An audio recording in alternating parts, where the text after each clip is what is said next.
Hello friends, welcome back to my YouTube channel. ये इस ड्रामे की हिंदी एक्सप्लेनेशन का पार्ट 8 है। तो चलिए वीडियो को स्टार्ट करते हैं। ऑफिस में पोंग और कैट एक मीटिंग रखते हैं जहां पोंग एम को चिट से माफी मांगने के लिए लाता है। कैट कहती है, मैंने एम को यहाँ तुमसे माफी मांगने के लिए बुलवाया है और मैं तुम्हें अच्छा कंपनसेट देने के लिए तैयार हूँ। रेत और चिट वहाँ से उठकर जाने लगते हैं। तभी पोंग उन्हें रोक लेता है और रेत से कहता है, चिट ने अभी अपने जस्टिस के बारे में कुछ कहा नहीं है, तो इतनी जल्दी क्या है जाने की। रेत कहता है, तुम्हें एक डिक्शनरी लाकर उसमें जस्टिस शब्द का मतलब जानना चाहिए, जो कि तुम्हें नहीं पता।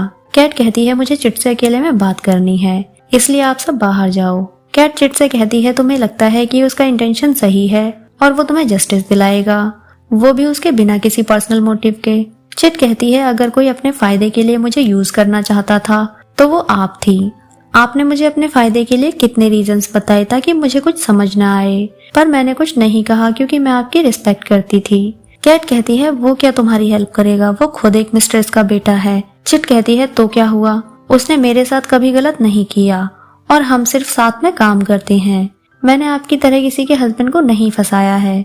बाहर पोंग रेत से कहता है, मैं तुम पर ट्रस्ट इसलिए नहीं कर सकता क्योंकि तुम जो भी करते हो उसके पीछे एक हिडन एजेंडा होता है। तुम मुझे डिस्ट्रॉय करके उस लड़की को इम्प्रेस करना चाहते हो। रेत कहता है, तुम बस यहीं तक सोच रख सकते हो क्योंकि तुम बचपन से ही दूसरों के सामने खुद को बेटर दिखाते आए हो। पोंग कहता है, तुम मुझसे बेटर कभी बन भी नहीं सकते। अगर तुम्हें यकीन नहीं है तो मैं ये तुम्हें दिखा दूंगा। तभी चिट बाहर आ जाती है। रेत उसे लेकर जाने लगता है। पोंग चिट का हाथ पकड़कर कहता है, अगर तुम्हें कभी भी मेरी हेल्प की जरूरत हो तो मुझे जरूर बताना। कैट भी ये देख रही होती है। चिट कैट को दिखाने के लिए पोंग से स्माइल करके बात करती है। फिर रेत चिट का हाथ छुड़ाकर उसे वहां से ले जाता है। नेक्स्ट सीन में पीरा नारंग से मिलने उसके घर पहुंचता है तो नारंग उसे गन दिखाता है। पीरा कहता है, आप ही हो जो मेरी हेल्प कर सकते हो। नारंग कहता है, ना तुम मेरे रिलेटिव हो ना तुम मेरे भाई हो, तो तुम मुझे कोई सॉलिड रीजन बताओ जिससे मैं तुम्हारी हेल्प करूं। पीरा कहता है, आप अपनी पावर से कैट को ऑर्डर दे सकते हो कि वो मेरा केस ड्रॉप कर दे और रेत को हटाकर मेरी पोस्टिंग दिलवाने में भी आप मेरी हेल्प कर सकते हो। बदले में जो भी जानकारी कंपनी के बारे में आपको मुझसे चाहिए वो मैं आपको दे दूंगा।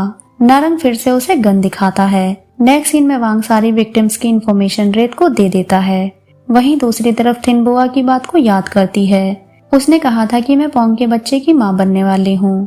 थिन रो रही होती है। तभी यहाँ हमें एक फ्लैशबैक दिखाया जाता है। थिन हॉस्पिटल में होती है जहाँ उसका मिसकैरेज हुआ होता है। डॉक्टर पोंग को बताते हैं कि थिन अब कभी मां नहीं बन सकती, तो पोंग उसे हक करता है और काफी सैड होता है। फ्लैशबैक के बाहर थिन काफी ज्यादा अपसेट होती है।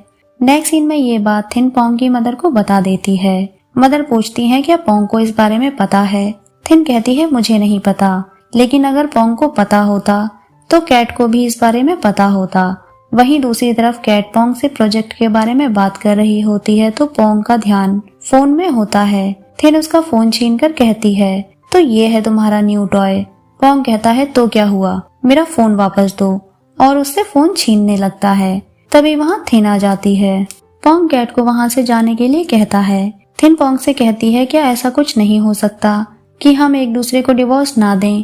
पोंग कहता है, नहीं, अगर तुम्हें अपनी जॉब वापस चाहिए तो डिवोर्स पेपर पर साइन करने होंगे।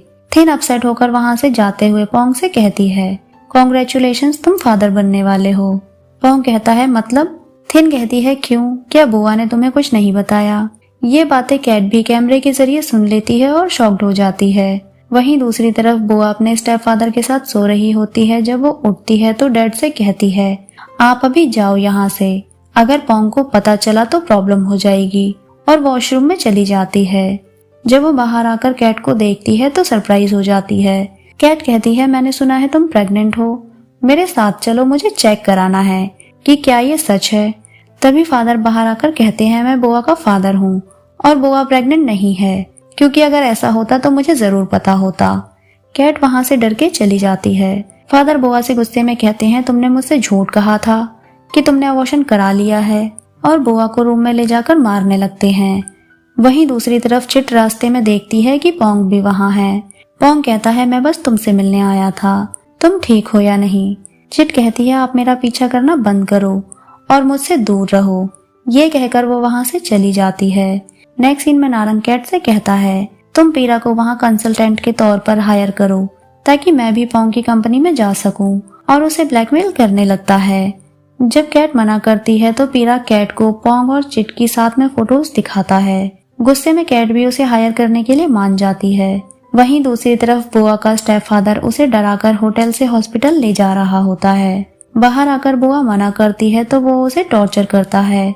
तभी बुआ वहाँ पोंग को देखकर उसके पास भागकर चली जाती है और स्टेप फादर वहाँ पोंग को देखकर भाग जाते हैं। नेक्स्ट सीन में डॉक्टर पोंग को बताते हैं अब उसका बेबी सेफ है और कोई प्रॉब्लम नहीं है। पोंग ये सुनकर काफी सरप्राइज होता है और बुआ के रूम में जाकर उसे देखता है। बुआ उसे हक करके कहती है मुझे छोड़ना मत कभी। वहीं दूसरी तरफ चिट रेडी हो रही होती है, तभी वहाँ पोंग आ जाता है और उसे किस करता है। पोंग चिट के साथ रोमांस कर रहा होता है, तभी चिट नींद से उठ जाती है। नेक्स्ट सीन में चिट ऑफिस जाती है जहाँ उसे कैट मिल जाती है और चिट को चांटा मारकर कहती है ये तुम्हारे लिए वार्निंग थी ताकि तुम समझ जाओ कि मेरा और पोंग का क्या रिश्ता है। चिट कहती है बट मैंने कुछ नहीं किया, वो ही रात को मुझसे मिलने आया था। कैट कहती है तो आगे से कुछ करना भी मत। जब चिट ऑफिस पहुंचकर लैपटॉप ऑन करती है तो उसे अपनी ही फोटो दिखाई देती है। वो समझ जाती है कि किसी ने उसे टीज करने के लिए ये फोटो डिस्प्ले पर लगाई है। तभी वहाँ रेत आकर पूछता है क्या हुआ। चिट कहती है कुछ नहीं। और मेरे केस का क्या हुआ। रेत कहता है मैंने एक लॉयर से बात की है, वो तुम्हारा केस लेने के लिए तैयार है और मैंने विक्टिम्स से भी बात की है बट कोई सामने आने के लिए तैयार नहीं है। तभी वहाँ पीरा आकर रेत की टेबल से सामान गिराने लगता है और कहता है कैट ने तुम्हें बताया नहीं, उसने मुझे कंसल्टेंट के तौर पर हायर किया है, इसलिए तुम जाकर ऑफिस में कहीं दूसरी जगह ढूंढो या फिर जाकर कैट से इस बारे में बात करो। चिट पीरा को मारने वाली होती है पर रेत उसे वहां से ले जाता है। नेक्स्ट सीन में रेत कैट से जाकर पूछता है तुमने पीरा को कंपनी में हायर क्यों किया और तुम उसे प्रोटेक्ट क्यों करना चाहती हो। कैट कहती है मेरा कोई पर्सनल रीजन नहीं है, मैं सिर्फ कंपनी के लिए उसे प्रोटेक्ट कर रही हूँ, बाकी तुम जाकर पोंग से बात कर सकते हो। नेक्स्ट सीन में चिट रेस्टरूम जाती है जहाँ लोगों ने उसे परेशान करने के लिए उसकी बहुत सारी फोटोज लगाई होती हैं। ये सारी वही फोटोज होती हैं जब कैट ने उसे चांटा मारा था। चिट ये सब देखकर परेशान हो जाती है और सारी फोटोज हटाने लगती है। गुस्से में चिट बाहर आ रही होती है, तभी रास्ते में उसे रेत मिल जाता है।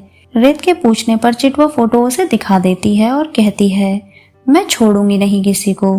रेत कहता है वो तुम्हें डराना चाहती है ताकि तुम इस ऑफिस से चली जाओ, क्योंकि वो पोंग को कुछ नहीं कह सकती, इसलिए वो तुम्हें टारगेट कर रही है ताकि तुम पोंग से दूर रहो। लेकिन वो आगे से ऐसा कुछ भी नहीं करेगी, पर तुम्हें उसके लिए मुझसे प्रॉमिस करना होगा कि तुम पोंग के बारे में किसी भी तरह से नहीं सोचोगी। चिट कहती है आप मेरे डैड नहीं हो जो कि मुझसे इस तरीके से बात करो, और मैं इतनी मैच्योर हूँ कि मुझे पता है कि क्या करना है और क्या नहीं। रेत कहता है अगर ऐसा होता तो पीरा होटल के रूम में तुम्हारा रेप करने की कोशिश नहीं करता। चिट कहती है तो आपकी नजर में मैं एक बेवकूफ लड़की हूँ जो अपनी केयर नहीं कर सकती और आप जैसा इंसान मुझे प्रोटेक्ट कर सकता है। रेत कहता है मेरा मतलब वो नहीं था, लेकिन अब से तुम ऑफिस मत आना, मैं तुम्हारी एनुअल लीव अप्रूव करा दूंगा ताकि तुम लॉयर लाइसेंस के लिए घर पे स्टडी कर पाओ। चिट कहती है आपको लीव अप्रूव कराने के लिए भी टाइम वेस्ट करने की जरूरत नहीं पड़ेगी, मैं खुद ही चली जाऊंगी। ये कहकर वो वहाँ से जाने लगती है, पर रेत उसे रोकने की और समझाने की बहुत कोशिश करता है, लेकिन तभी वहाँ काया आ जाती है। चिट भी उसे देखकर वहाँ से चली जाती है। वहीं दूसरी तरफ पोंग की मदर बुआ को चांटा मारकर कहती हैं तुम जैसी लो क्लास वुमन मेरे बेटे से प्रेग्नेंट कैसे हो सकती हो। बुआ वहीं गिरकर माफी मांगने लगती है। एम भी बुआ को बहुत कुछ भला बुरा कहने लगती है। पोंग दोनों को शांत कराता है, तभी वहाँ कैट आकर बुआ से पूछती है सच क्या है, कभी तुम बोलती हो कि तुम प्रेग्नेंट हो, कभी कहती हो नहीं हो। पोंग पूछता है तुम यहाँ क्या कर रही हो। कैट कहती है ये तुम तो मुझसे पूछो ही मत। थिन कैट को बताती है डॉक्टर ने कहा है कि ये प्रेग्नेंट है, लेकिन तुम्हारी प्रॉब्लम ये है कि तुम सच को एक्सेप्ट नहीं करना चाहती, क्योंकि तुमने तो कभी ये सोचा भी नहीं होगा। कैट बुआ से कहती है अपना सच बताओ कि ये बेबी पोंग का नहीं है बल्कि किसी और का है। बुआ कहती है मैंने कभी नहीं सोचा था कि तुम्हारी जैसी टॉप क्लास एग्जीक्यूटिव ऐसा भी सोच सकती है। अगर तुम्हें डाउट है तो तुम डीएनए करा सकती हो। फ्रेंड्स, अगर आपको ये वीडियो अच्छी लगी है तो प्लीज वीडियो को लाइक करें, चैनल को सब्सक्राइब करें। न्यू अपडेट्स के लिए नोटिफिकेशन बेल आइकन को प्रेस करें। मिलते हैं नेक्स्ट वीडियो में, तब तक के लिए बाय बाय।